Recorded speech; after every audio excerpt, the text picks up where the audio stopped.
gracias á Asociación Amigos de Galicia, porque si é verdad que o Concello sempre facemos un pequeno esforzo e puñemos o noso granito de arena, pero se non son eles, non seríamos de entregar todos os meses a cantidad de alimentos ou de indo cubrindo un pouco as necesidades das familias.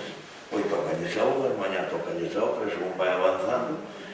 Notamos que as familias van avanzando tamén na economía e outras empeoran, porque os mundos son os que son. Pero cando vemos que hai unha necesidade a través dos servicios sociais, pois nosotros dirixímonos a esa xente e claro, non podía ser de outra maneira que, volvo a repetir, gracias amigos de Galicia, porque se non sois vos non teríamos capacidade para facelo todo. É un placer, a Fundación Amigos de Galicia, solidariamente, sabedes o traballo que fai.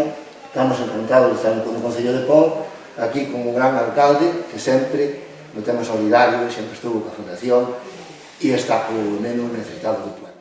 Son familias que lles costa moito traballo, é dicir, alcanzar ter diñeiro para comprar e todo isto para ir eu vexo moi ben, moi ben. A verdad, felicito a Amigos de Galicia porque incluso sigo a través da prensa outras entregas que fan non no Concello de Pol, sino en distintas latitudes de Galicia e vexo cousas moi importantes. Por iso, gracias e os felicito.